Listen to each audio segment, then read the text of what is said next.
saluons l'église ce soir dans le nom de notre Seigneur et Sauveur Jésus-Christ.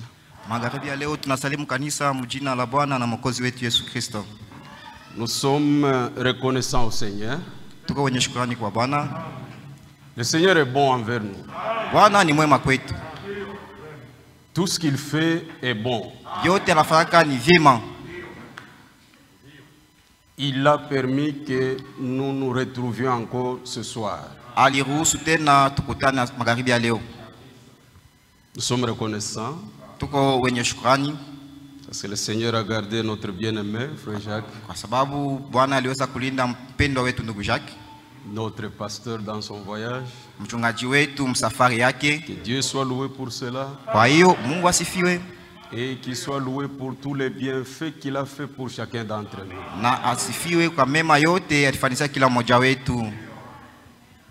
Ce soir, nous parlons sur la foi, c'est notre victoire.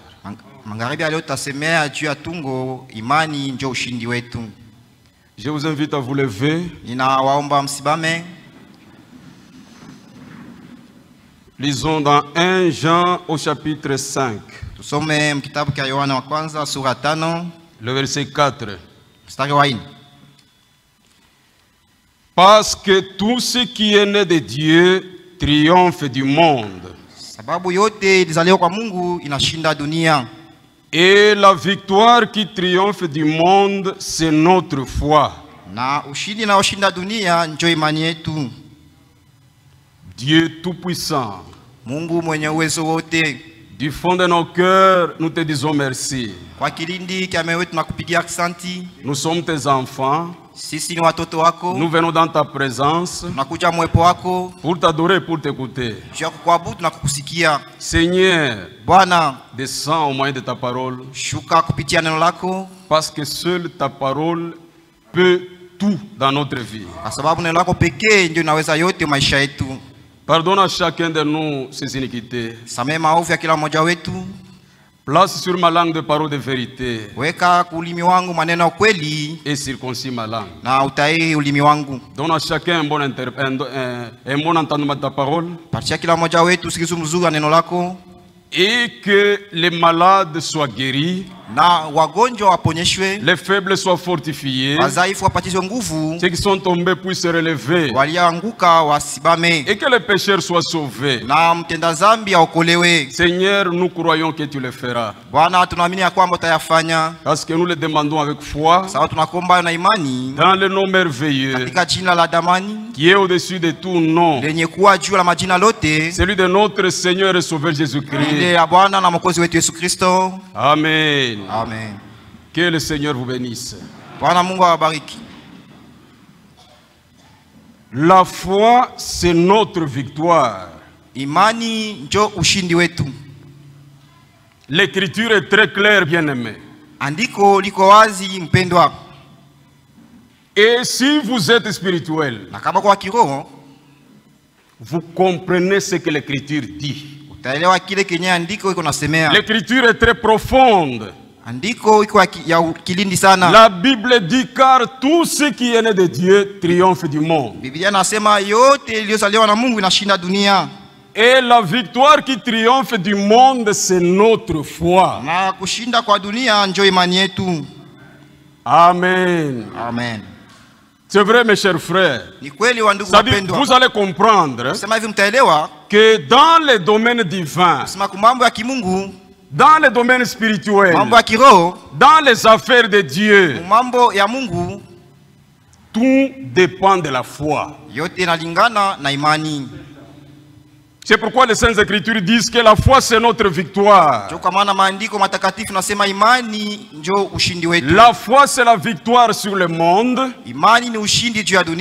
La foi c'est la victoire sur le péché. La foi c'est la victoire sur la maladie. La foi c'est la victoire dans les épreuves. Et c'est même la victoire sur toute la puissance de l'ennemi. Amen. Comprenez bien la chose, mes chers frères. Et nous croyons que par la foi, nous avons toutes choses. Sans la foi, tu n'auras rien à Dieu. C'est par la foi que nous avons toutes les choses, bien-aimés. Vous allez comprendre que la foi, c'est quelque chose de très important. Il est écrit dans Romains, au chapitre 8. Romains, chapitre 8. Nous sommes au verset 31. Il est écrit: que dirons-nous donc à l'égard de ces choses? Si Dieu est pour nous, qui sera contre nous? Amen. Amen. Que dirons-nous donc à l'égard de ces choses? Si Dieu est pour nous, qui sera contre nous? Bien-aimé, c'est pourquoi le vrai croyant doit reconnaître sa position dans le Seigneur. L'évangile que nous vous prêchons, ce n'est pas l'évangile qui donne la peur. C'est un évangile qui donne la foi. C'est pourquoi si vous avez la foi dans le Seigneur, la Bible dit: si Dieu est pour nous, qui sera contre nous? C'est-à-dire, pour un vrai croyant, il n'y a aucune puissance qui soit contre lui. Parce qu'en Jésus-Christ, nous sommes dans la superpuissance. Comme je vous l'ai toujours dit, Jésus-Christ, c'est la puissance au-dessus de toutes les puissances. Si Dieu est pour toi, qui sera contre toi? Si Dieu est pour nous, qui sera contre nous? Il viendra d'où? Et même si la puissance de l'ennemi viendrait comme le flot de la mer, l'Éternel combattra pour nous. C'est pourquoi, bien-aimé, la foi, c'est la victoire du croyant. Et la Bible continue, elle dit: lui qui n'a point épargné son propre fils, mais qui l'a livré pour nous tous, comment ne nous donnera-t-il pas aussi toutes choses avec lui? C'est une question que la Bible pose. Lui, Dieu qui n'a point épargné son propre fils, mais qui l'a livré pour nous tous, comment ne nous donnera-t-il pas aussi toutes choses avec lui? C'est-à-dire, en Jésus-Christ, Dieu est capable de nous donner tout ce dont nous avons besoin. C'est pourquoi, bien-aimés, ne marchons jamais avec le Dieu de l'histoire. Notre Dieu, c'est le Dieu de la réalité. Il fait des choses vraies, les mêmes choses qu'il a faites autrefois. C'est les mêmes choses qu'il fait même aujourd'hui. Dans le Seigneur, ne vous considérez jamais comme un orphelin. Non, non, non, non, non, non. Le Seigneur a dit: je ne vous laisserai jamais orphelin, mais je vous enverrai le consolateur. Nous ne sommes pas orphelins. Notre Père est vivant. Et même ce soir, il est parmi nous. Parce que la Bible dit: là où 2 ou 3 sont assemblés à mon nom, je suis au milieu d'eux. C'est-à-dire, ce soir, parce que nous sommes réunis au nom de Jésus-Christ, Jésus-Christ est au milieu de nous. Nous ne sommes pas ici pour la politique, non. Nous ne sommes pas rassemblés pour autre chose. Nous sommes rassemblés pour la parole. Et nous sommes rassemblés au nom de Jésus-Christ. Et Jésus, c'est le Dieu de sa parole. Comme il est lié à sa parole, ce soir, il est présent. C'est vrai. Jésus est omniprésent. Il est omniscient et il est omnipotent. Tout ce dont nous avons besoin, Jésus le sait. Ne vous considérez jamais comme un orphelin. Ton père est vivant. C'est vrai. Et tout ce que tu peux lui demander par la foi. Le problème, c'est la foi. Il est écrit dans Matthieu chapitre 7. Nous sommes au verset 7. Demandez et l'on vous donnera. Cherchez et vous trouverez. Frappez et l'on vous ouvrira. Car quiconque demande reçoit. Celui qui cherche trouve. Et l'on donne à celui qui l'on ouvre à celui qui frappe. Mais la Bible dit, lequel d'entre vous donnera une pierre à son fils si il lui demande du pain? Quel est ce papa-là qui n'a pas assez d'intelligence?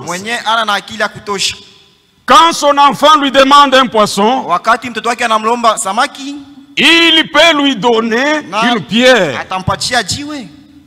Il lui demande un pain, mais vous prenez une pierre, vous donnez à l'enfant. La Bible nous demande qui peut faire cela. Personne ne peut le faire. Quand l'enfant te demande du pain, tu lui donneras du pain. Ou s'il demande un poisson, lui donnera-t-il un serpent? Si donc, méchant comme vous l'êtes, vous savez donner de bonnes choses à vos enfants, à combien plus forte raison votre Père qui est dans les cieux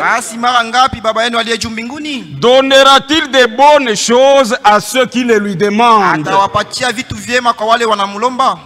Amen. Si nous, en tant qu'hommes, nous savons donner de bonnes choses à nos enfants, de même notre Père Céleste donne de bonnes choses à ceux qui les lui demandent. Bien-aimés, comprenez la profondeur de l'écriture. La Bible, ce n'est pas un livre de géographie. Non. Ce n'est pas un livre d'histoire. La Bible, c'est la parole éternelle de Dieu. Elle ne passera jamais. Et tout ce que dit la Bible, rien ne tombera. Dieu connaît de bonnes choses à nous donner. C'est ce que dit la Bible. À ceux qui le lui demandent. Dieu veut que vous lui demandiez. Ne vous plaignez pas. Non. La Bible n'a pas dit si quelqu'un est dans la tristesse, qu'il se lamente, qu'il se plaigne. Non. La Bible a dit quelqu'un parmi vous est-il dans la souffrance, qu'il prie. Et celui qui a la joie, qu'il chante des cantiques. C'est ce que dit la Bible. C'est-à-dire dans le Seigneur, si tu as la joie, tu dois chanter. Si tu es dans la souffrance, tu dois prier. Et en chantant, quelle sorte de musique tu peux chanter?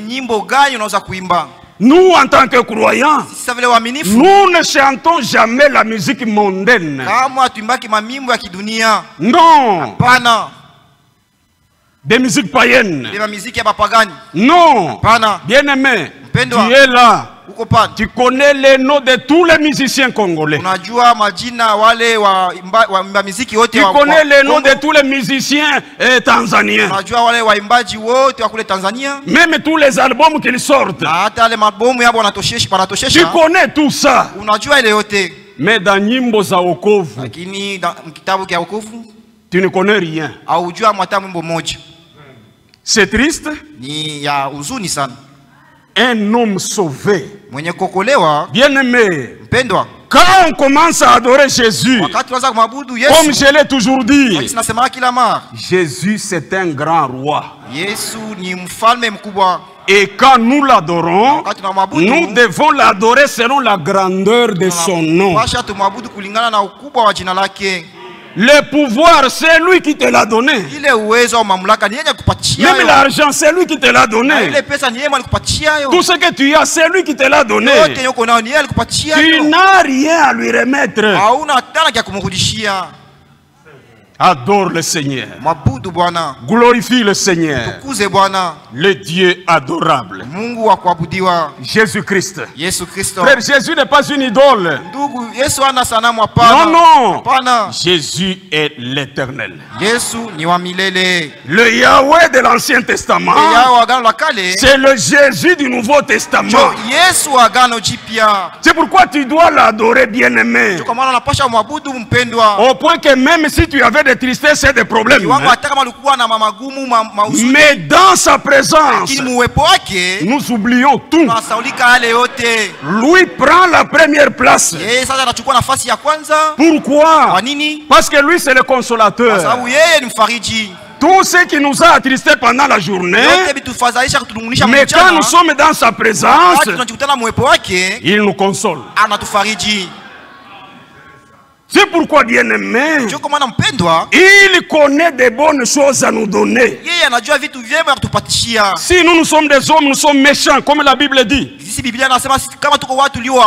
Mais nous connaissons quand même donner des bonnes choses à nos enfants. De même, Dieu, notre Père, connaît des bonnes choses à nous donner.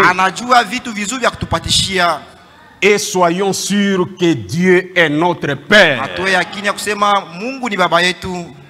Frère, quand quelqu'un connaît que Dieu est son Père, il a l'assurance. Il ne craint rien. Je vous dis la vérité, mes chers frères. Jésus la superpuissance. Nous ne prêchons pas comme le groupe de prière. Élever les sorciers, élever les puissances démoniaques. Les sorciers t'ont déjà bouffé la tête. Même quand tu es là, tu n'as pas la tête. Ton oncle a déjà bouffé toute la tête. Ça c'est un mensonge. Parce que les devins sont des menteurs. Bien-aimés, bien-aimés, nous ne tombons pas malades à cause des sorciers. Non, non, non, non, non, non. Nous ne mourrons pas à cause des sorciers. Nous tombons malades et nous mourrons parce qu'Adam avait péché. C'est tout, il n'y a pas d'explication à donner. Quand tu tombes malade, ne crains point, ne doute pas, nous avons un guérisseur. Le grand médecin qui n'a pas de bistouri. Bien aimé, quand je commence à exploiter la puissance de Jésus, je dis Seigneur merci. Nous avons sillonné les églises et les dénominations. Les prédicateurs nous ont trompés. Au point qu'ils nous ont prêché des choses pour nous donner la peur. Il prêche l'évangile de l'argent. Wanahubiri injili ya pesa. Oh, le pasteur va aller en Grande-Bretagne. Oh, mchungaji ataenda kule ku Grande-Bretagne. Qui va donner $5,000? Nani mwenye atatoa? Qui va donner 3,000? Qui va donner 100? Bien-aimé, notre évangile ne tourne pas autour de l'argent. Injili yetu haina juu ya pesa. Si Dieu te donne l'argent, c'est bien, il n'a pas de problème. Mais notre évangile tourne sur le salut de nos âmes. Dieu nous donne de bonnes choses. Et il est écrit dans Psaume, au chapitre 37, lisons rapidement Psaume. Nous sommes au verset 5. Recommande ton sort à l'Éternel. Traduisez bien, frère. Recommande ton sort à l'Éternel. Recommande ton sort à l'Éternel. Mets en lui ta confiance. Et il agira. Quand tu as un problème, bien aimé, tu peux me parler moi en tant qu'un homme. Moi, je n'ai pas la solution. Tu peux parler à quelqu'un, mais cet homme-là n'a pas de solution à ton problème. Mais la Bible dit, recommande ton sort à l'Éternel, mets en lui ta confiance, et il agira. Nous avons un Dieu qui agit. Bien aimé, je vous dis la vérité. Notre Dieu n'est pas un Dieu historique. Et chaque croyant doit faire tous ses efforts à faire sortir le Seigneur de l'histoire.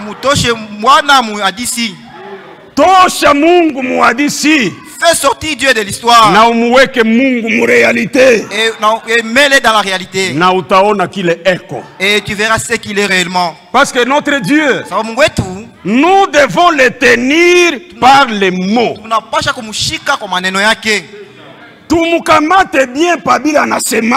le tenir à ce qu'il a toujours dit. Si tu le tiens à ces mots, là tu comprendras que tu es véritable. Recommande ton problème à Dieu.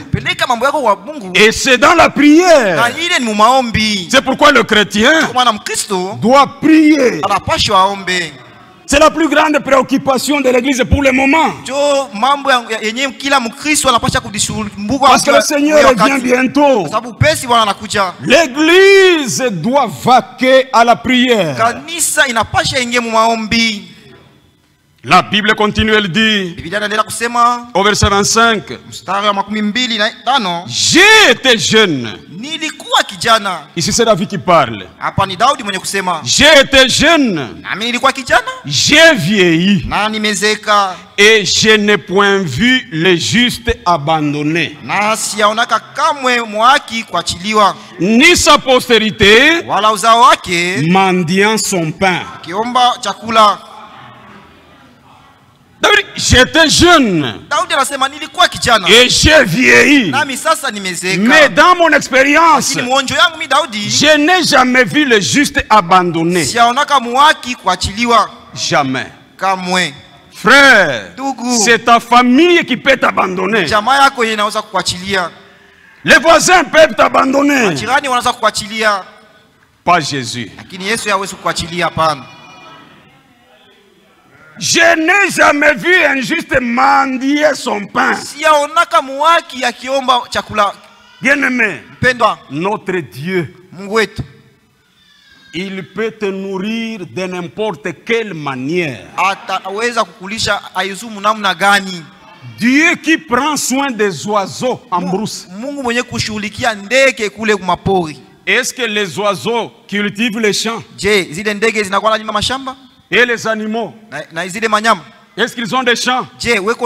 Mais Dieu les nourrit. anawalishaka. Mais toi, lakini wewe, tu es plus valeureux que l'animal. Ni wa bei sana kupita ule nyama. Tu coûtes cher plus que les oiseaux. Uko wa bei sana kuliko wale ndege. Namna gani Mungu anaweza kulisha bandege? Comment Dieu pourra nourrir des oiseaux? Anaweza kulisha banyama. Il peut nourrir les animaux. Ashindwe kukulisha wewe. Et manquer de te nourrir toi. Haitawezekana. Cela ne sera pas possible. Bien-aimé, mpendwa, tenons Dieu au mot. Tumkamate Mungu maneno yake. Et nous verrons que l'Éternel est bon et il est vrai. Na tutaona kwamba Mungu ni mwema na ni wa kweli. Dieu nous donne de bonnes choses. Mungu anatupatia vitu vizuri. Au moyen de la prière. Kwa njia ya maombi. Même le Saint-Esprit. Hata Roho Mtakatifu. Écoutez ce qui est écrit dans Luc. Luc chapitre 11. Luka sura 11. Nous sommes au verset 13. Il est écrit: si donc, méchants comme vous l'êtes, vous savez donner de bonnes choses à vos enfants, à combien plus forte raison le Père Céleste donnera-t-il le Saint-Esprit à ceux qui le lui demandent? Donc nous avons droit de demander même le Saint-Esprit dans notre prière. Frère, c'est la parole de Dieu que je prêche. Et cela est biblique. Dieu donne le Saint-Esprit à celui qui le lui demande. Donc rien n'est impossible à celui qui croit. Amen. Amen. Rien n'est impossible. C'est pourquoi la Bible dit: la foi c'est notre victoire. C'est la victoire sur le monde. Le monde, ce ne sont pas les arbres. Le monde, c'est tout ce que nous voyons dans le monde. Comme il est écrit dans 1 Jean, le chapitre 2, au verset 15, la Bible dit: n'aimez point le monde, ni les choses qui sont dans le monde. Si quelqu'un aime le monde, l'amour du Père n'est point en lui.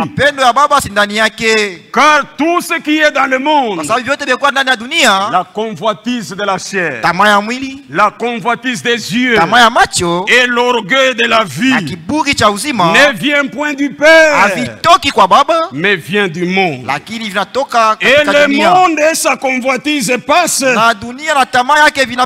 mais celui qui fait la volonté de Dieu demeure éternellement. Amen. La foi, c'est la victoire sur le péché. Je vous dis la vérité, bien-aimé. Vous allez trouver dans la Bible, dans Luc chapitre 7, il est parlé d'une femme pécheresse. C'était une grande prostituée. Elle avait une sale vie. Mais elle était une fille d'Abraham. Même toi, peu importe ce que tu es, ne regarde pas ce que tu es. Regarde à ce que Jésus a fait. La foi, c'est la victoire sur le péché. Mais maintenant, le Seigneur Jésus a été invité par un pharisien nommé Simon. Simon a préparé un festin. Et il a invité beaucoup de gens, des autorités, ses connaissances, ses frères. Il a envoyé des invitations. Et il a aussi pensé à Jésus. Il lui a fait une invitation. Pendant que Simon était un lépreux. Mais Jésus ne manque jamais au rendez-vous. Peu importe la classe sociale de celui qui l'invite, Jésus répond toujours. Même ce soir, si vous l'invitez dans le problème que vous avez, il répondra. Le Seigneur arrive dans la maison de Simon. On ne s'est pas soucié de lui. Tous les invités étaient là. Et selon la coutume juive, quand vous organisez un festin, lorsque les invités arrivent, là à l'extérieur, il doit y avoir un laquais. Il lave les pieds. Il vous donne la robe de noces. Il vous parfume. Et il va vous présenter la place pour vous asseoir. Et la salle était déjà pleine. Mais Jésus, homme humble, il trouve la salle déjà pleine. Et le laveur de pieds n'était plus là. Il avait ses poussières. On ne l'a pas parfumé. Mais Jésus n'a pas dit, toi Simon, tu ne sais pas que c'est moi qui suis Dieu. Tu verras ce que je vais te faire. Non. Jésus, en tant que Dieu, n'a pas regardé comme une proie à arracher d'être égal avec Dieu. Kuwa Mungu haikuwa kitu kia kukombania. Être Dieu n'était pas une proie à arracher. Mais lui qui était Dieu, il a paru comme un simple homme. Il entre. Personne ne l'a regardé. Mais pendant qu'il était là, la femme pécheresse entre. La prostituée. Elle voit le Seigneur. Et ne s'était pas intéressé du festin. Mais quand elle a vu Jésus, elle a vu son salut. Elle a vu le pardon de ses péchés. Regardez Jésus par la foi. On regarde Jésus par la foi. Même ce soir, si tu as la foi, tu le vois. Parce que la foi regarde à l'invisible.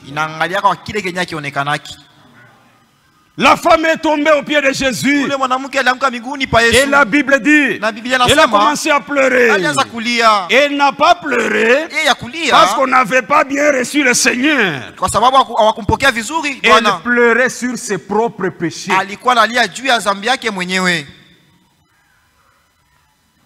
Elle a mouillé le pied du Seigneur de ses larmes. Et ses cheveux étaient un essuie-main. Il a essuyé le pied du Seigneur. Il a pris un parfum de nard de grand prix. Il a parfumé le Seigneur. Mais les gens qui étaient dans la salle se mettaient à critiquer. Si cet homme était réellement prophète, il aurait discerné le genre de vie de cette femme. Mais le Seigneur regarde Simon. Il lui dit, Simon, je vais échanger avec toi. Simon dit, parle. Il y a deux messieurs, Laurent et Benoît. Il devait de l'argent à Clément. Laurent lui devait $1000. Et François lui devait $10. Mais comme il n'avait pas de quoi payer, Laurent leur a remis la dette. Il leur a pardonné. Le Seigneur lui dit, entre ces deux personnes, qui aimera le plus? François. Il dit, c'est lui qui lui devait beaucoup. Jésus lui dit, tu as bien répondu. Yesu akamwambia umejibia vizuri. Je suis entré dans ta maison. Niliingia nyumbani mwako. Tu ne m'as pas lavé les pieds. Hakunyosha miguu yangu. Tu ne m'as pas parfumé. Hakunipakala marasi. Mais cette femme, lakini huyu mwanamke, la grande pécheresse, huyu mtenda dhambi mwanamke mkubwa, elle a pleuré sur moi. Alilia chini yangu. Elle m'a essuyé. Na akanipanguza miguu. Elle m'a parfumé. Na akanipakala marasi. Je te dis, nakwambia, ces nombreux péchés, dhambi zake nyingi, sont pardonnés. Zimesamewa. Et les gens ont dit quoi? Na watu wasema, je, qui est celui-ci? Huyu basi ni nani? Qui peut pardonner même les péchés? Mwenye anaweza hata kusamehe dhambi. Bien-aimé, il n'y a qu'un seul qui pardonne les péchés, et c'est Jésus-Christ. Mmoja tu mwenye anasamehaka dhambi, naye ni Bwana Yesu Kristo. Yesu njoo atasamehe dhambi yako. C'est Jésus qui pardonne tes péchés. Et il a regardé la femme. Na akaangalia mwanamke. Il lui dit, akamwambia, femme, mwanamke, ta foi, imani yako, t'a sauvé. Imekuokoa. Vas en paix. Enda kwa salama. La foi, c'est la victoire sur le péché. Imani ni ushindi juu ya dhambi. C'est vrai, mon frère. La foi, c'est la victoire sur la maladie. Imani ni ushindi juu ya magonjwa. Peu importe la maladie que tu as. Haizu ugonjwa nyoko nao. Nous, sisi, nous croyons tunaamini que le salut de nos âmes, kwamba wokovu wa nafsi zetu, et la guérison de nos corps, na uponyaji wa miili yetu, font partie d'une seule œuvre. Ni mambo yenye iko mkazi tu moja. L'œuvre de la croix. Ile kazi ya msalaba. Si tu veux le salut, kama unapenda wokovu, regarde à la croix. Angalia kumsalaba. Si tu veux la guérison, kama unapenda matunzo, crois dans l'œuvre de la croix. Amini kwa ile kazi ya msalaba. Parce qu'il est écrit, sababu imeandikwa, par ce meurtrissure, kwa kupigwa kwake nous sommes guéris. Tumeponya. C'est vrai, mes chers frères. C'est pourquoi la foi, c'est la victoire sur la maladie. Vous verrez la femme syrophénicienne, la femme grecque, alors qu'elle avait une fille qui était possédée d'un démon. Cela est dans Matthieu chapitre 15, depuis le verset 21. La femme a entendu parler de Jésus. Elle est venue. Elle a commencé à échanger avec le Seigneur. Fils de David, aie pitié de moi. Ma fille est cruellement tourmentée par les démons. La Bible dit, quand la femme criait derrière le Seigneur, Jésus n'a rien répondu. Et ses disciples lui disaient, Maître, renvoie-la. Elle fait beaucoup de bruit. Mais même si Jésus ne lui avait pas donné de réponse, la femme n'était pas découragée. Elle n'a pas perdu la foi. Elle a persévéré. Et Jésus s'en allait comme si rien n'était. Fils de David, aie pitié de moi. Pas de réponse. Après un temps, le Seigneur la regarde et lui dit, je n'ai été envoyé qu'aux brebis perdues de la maison d'Israël.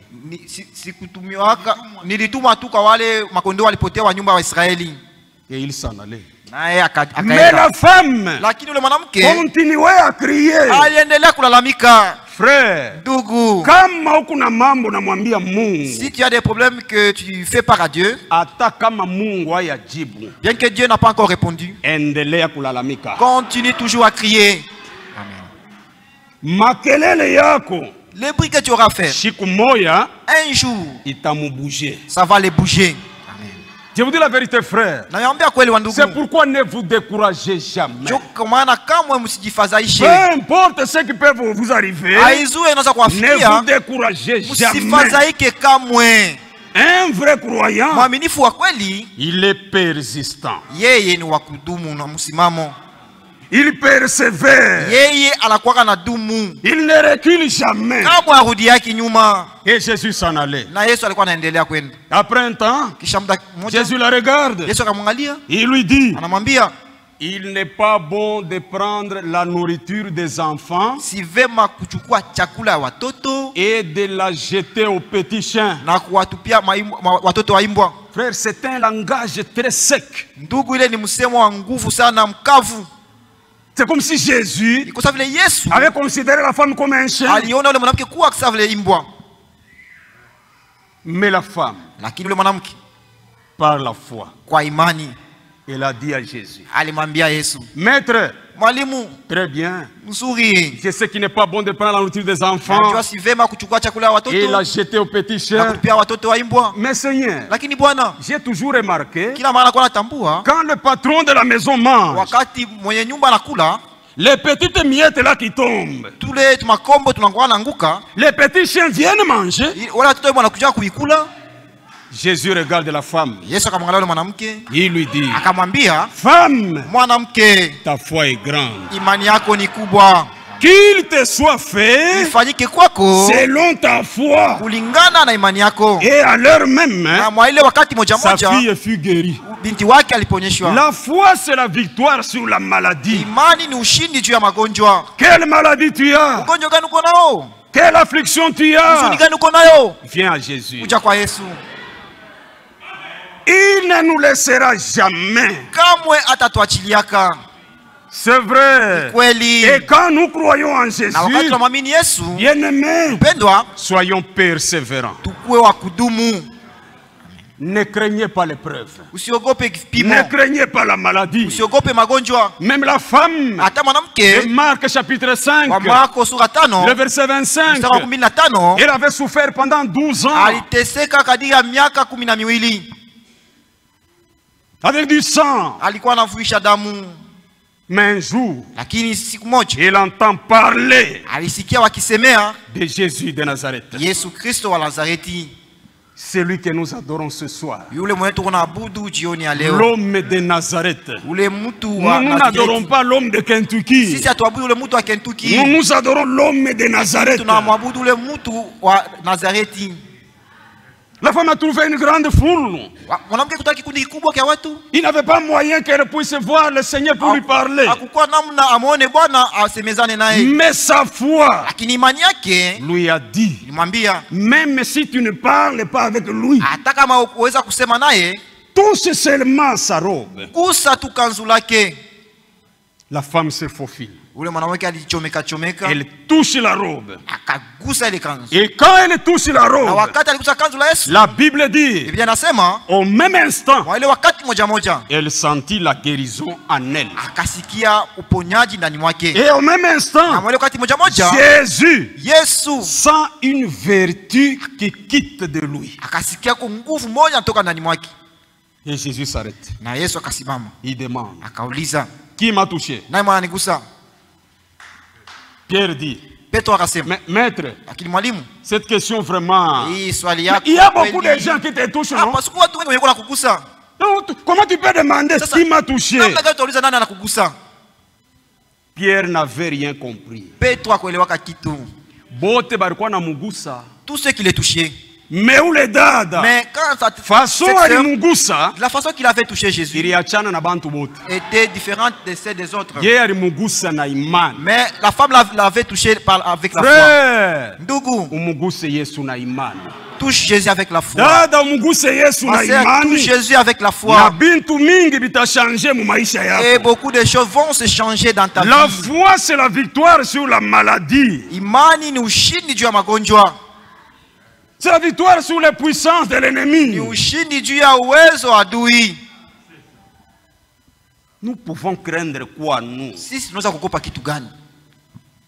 Bien-aimé, Jésus a vaincu même la mort. Et nous en Jésus, quand bien même nous mourrons, nous revivrons. Jésus a vaincu la mort. Qu'est-ce que tu as à craindre? Dans Psaume 91, il est écrit, le verset 5, tu n'as rien à craindre. Même les terreurs de la nuit. Même la flèche qui vole le jour. La flèche qui vole le jour. Même la contagion. Contagion ni magonjwa ya kuambukiza. La contagion c'est l'épidémie. Jésus a vaincu la maladie. Yesu alishinda magonjwa. Même le corona. Hata corona. Jésus guérit. Yesu anaiponya. Le sida. Ukimwi. Jésus guérit. Yesu anaiponya. Il n'y a aucune maladie dont Jésus peut dire ça je ne peux pas guérir. Hakuna hata ugonjwa mmoja wenye Yesu atasema hii sitaweza kuponyesha. Faux. Bongo kabisa. Si Jésus ne guérit pas, kama Yesu aponyeshi, qui peut guérir? Nani mwingine mwanaweza kuponyesha? Bien-aimé, pendwa, les médecins ne guérissent pas. Waganga hawaponyeshaki. Ils aident. Wao wanasaidiaka. Mais la guérison, c'est Jésus qui opère. Lakini matunzo ni Yesu mwenye anaifanyaka. Le médecin peut opérer. Mganga anaweza kupasua. Mais celui qui referme la chair, lakini mwenye anafungaka mwili na ngozi, c'est Dieu. Ni Mungu. C'est pourquoi kwa maana ayez foi en Dieu. Mkuwe na imani ndani ya Mungu. 10 000 tomberont à ta droite. 10,000 wataanguka kwa mkono wako wa kuume. Et 1000 tomberont à ton côté. 1,000 kushoto. Mais toi, lakini wewe, tu ne seras pas atteint. Hautagusiwa. C'est la parole de promesse. Ni neno la malako. La foi, imani, c'est la victoire dans les épreuves. Ni ushindi vipimo. Quand vous croyez en Dieu, wakati unamwamini Mungu, n'oubliez jamais que les épreuves viendront. Msisaulike kamwe majaribu itakuja. 1 Pierre. Petro wa kwanza. Lisons rapidement 1 Pierre. Some kwa haraka Petro wa kwanza. Nous sommes au chapitre 1. Sura ya kwanza tuko pale. La Bible dit ceci. Biblia inasema hivi. C'est là ce qui fait votre joie. Quoique maintenant, puisqu'il est faux, vous soyez attristés pour un peu de temps par diverses épreuves. La Bible dit il est faux. Que vous vouliez ou pas, quand vous croyez au Seigneur, attendez-vous aux épreuves. Tout celui qui est venu à Jésus, tout celui qui a rencontré Dieu, avait été éprouvé. Il est faux. Afin que l'épreuve de votre foi, plus précieuse que l'or périssable, qui cependant est éprouvé par le feu, ait pour résultat la louange, la gloire et l'honneur lorsque Jésus-Christ apparaîtra. La fin de ton épreuve, si tu es persistant, la fin, c'est la gloire, c'est l'honneur, c'est la louange, lorsque Jésus-Christ apparaîtra. Ne craignez pas l'épreuve, bien-aimés. Dans Jacques, il est écrit, au chapitre 1, nous sommes au verset 2. Mes frères, regardez comme un sujet de joie complète les diverses épreuves auxquelles vous pouvez être exposés, sachant que l'épreuve de votre foi produit la patience. Amen. On doit être patient dans l'épreuve. Parce que la Bible dit, Dieu ne permettra pas que nous soyons tentés au-delà de nos forces. Non. Quand une épreuve arrive, Dieu connaît que vous allez la supporter. Mais il faut avoir la foi pour supporter cela. La foi, c'est une ferme assurance. Imani ni hakikisho ya nguvu. C'est une démonstration des choses qu'on ne voit pas. Kionyesho ya vitu benye hatuoni. Et sans la foi, na pasipokuwa na imani, il est impossible d'être agréable à Dieu. Ni vigumu kumpendeza Mungu. Sans la foi, pasipokuwa na imani, tu n'auras rien. Hautapata kitu dans le Seigneur. Katika Bwana. La foi, imani, ne connaît pas d'obstacle. Yo haikwaki na vizuizi. Je lis un petit quelque chose ici. Nasoma kitu kadogo hapa. Dans le message la persévérance. Mahubiri kudumu. Au paragraphe 102, 103. Kifungo 102 na 103. Vous pouvez avoir beaucoup d'obstacles. Unaweza kuwa na vipingamizi vingi. Chaque personne qui s'engage à rencontrer Christ, kila mtu mwenye anajitoa kukutana na Kristo, découvrira qu'il a beaucoup d'obstacles. Atatambua kusema yeye kuna vipingamizi vingi. Mais votre foi, lakini imani yenu, n'en a aucun. Haina tena kizuizo kimoya. Amen. La foi n'a pas d'obstacle. Imani ana na kizuizo. La foi, imani, a des poils sur la poitrine. Iko na manyoya kifuani mwake.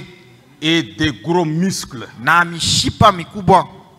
Donc la foi c'est un géant. Kusema imani ni fiti. Il est velu sur la poitrine. Yeye iko na manyoya mingi ukifua. Et des grands muscles. Na mishipa minene minene. Quand la foi s'élève, wakati imani nasibama, l'incrédulité tombe. Kutokuamini kunaanguka. Amen.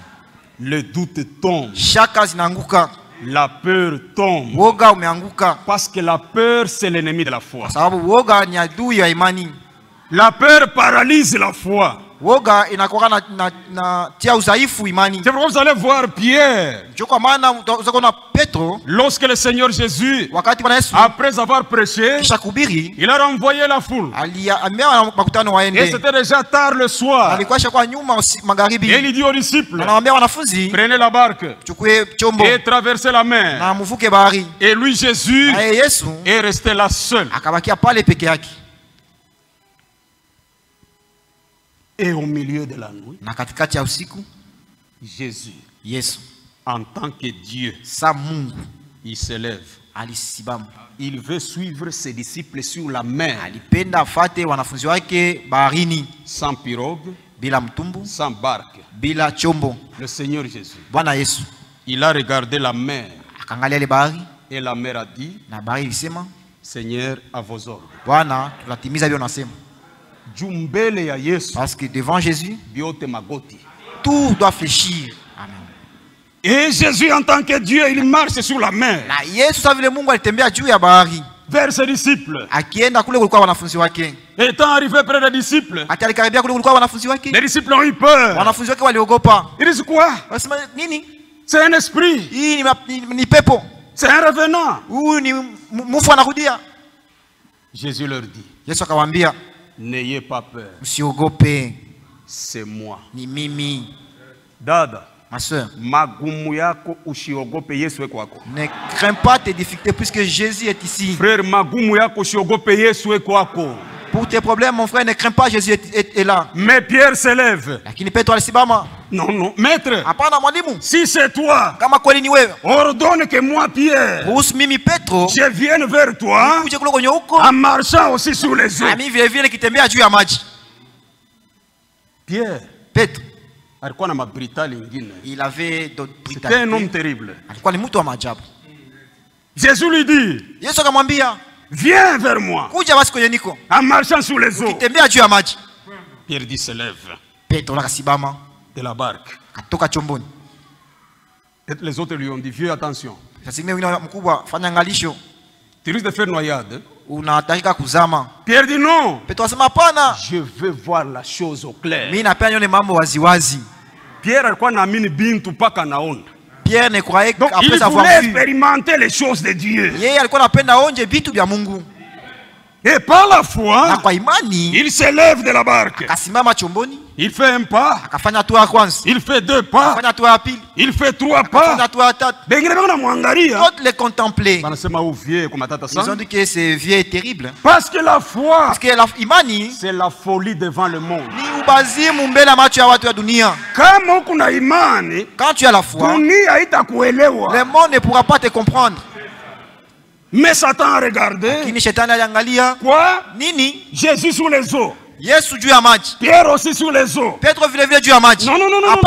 Satan a agité la mer. Et quand il a agité la mer, Pierre a eu peur. Et quand il a eu peur, comme la peur paralyse la foi, il a commencé à s'enfoncer. Mais il a crié, Seigneur, à mon secours. Et lui, Jésus, comme c'est le secours qui ne manque jamais, il a secouru. Même toi, Jésus c'est notre secours. Croyez qu'il est notre secours. Et devant lui, rien ne tient. L'incrédulité tombe. Le doute tombe. Parce que Jésus est plus que capable. Amen. Pour ce soir, que le Seigneur nous bénisse. Bwana Mungu atubariki. Que le Seigneur Dieu nous bénisse. Ndio tunamshukuru Mungu kwa hii neno. Nous remercions Dieu pour cette parole. Mungu iko natupenda sana. Dieu nous aime beaucoup. Ndio iko natupatia maneno ya utamu kama hii. Pourquoi il nous accorde une bonne parole comme celle-ci? Imani inatoka mkusikia. La foi vient de ce qu'on entend. Kusikia maneno ya Yesu Kristo. Ce qu'on entend des paroles de Jésus. Kila mtu anajisikilia. Chacun écoute de soi-même. Vile huyu Yesu Kristo uko mwema. Comment Jésus Christ est bon. Iko na nguvu yote. Il est le tout puissant. Il est au top dans toutes choses. Il décrit ne craint point. C'est pourquoi il parle de la foi. Lèvons-nous, demandons la foi. Demande la foi à Dieu. Et la foi est un don qui vient de lui. Prions Dieu. Parce que si la foi est en l'œuvre, tu auras tout auprès de Dieu. Tout ce que tu pourras chercher, tu les obtiendras. Que Dieu nous bénisse richement. La chorale va nous conduire avec un couplet. Que chacun de nous dira à Dieu selon que Dieu lui a parlé.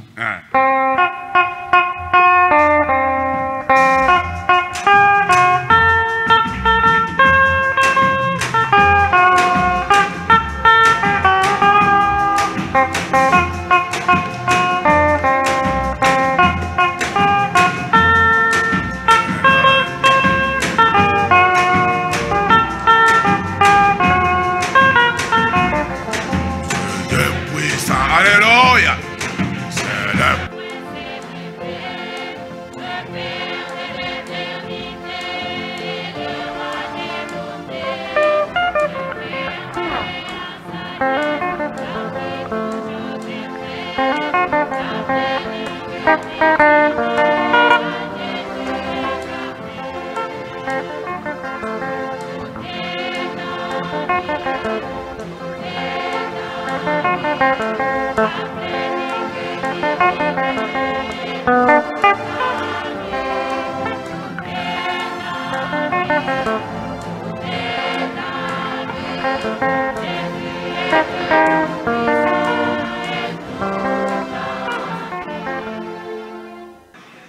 Tunakushukuru Mungu wetu kwa hii neno natupatia. Nous te disons merci notre Dieu pour la parole que tu viens de nous donner ce soir. Uko Mungu mwema kwetu. Tu es un Dieu bon pour nous. Uko unatuhakikisha. Tu nous certifies. Wewe ndio uko desia kila kitu. Que c'est toi qui es au-dessus de toutes choses. Unatuambia kwamba tu nous dis que imani, la foi, ndio victoire yetu. C'est ça notre victoire. Mungu wetu. Notre Dieu.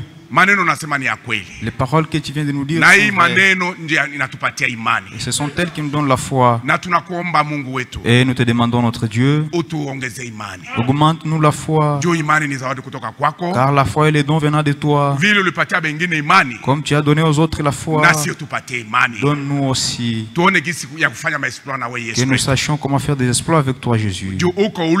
Car tu es le même, hier, aujourd'hui et éternellement.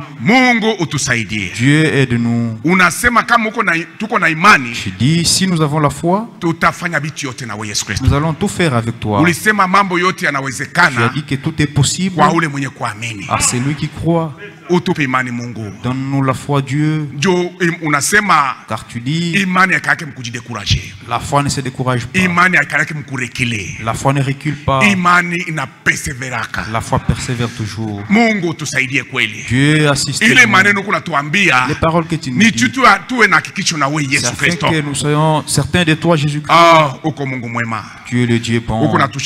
Tu nous conseilles et tu nous avertis et tu nous certifies disant que tu es Dieu. Merci notre Dieu. Sème ces paroles dans nos cœurs, que nous les mettions en pratique pendant que nous vivons sur la terre.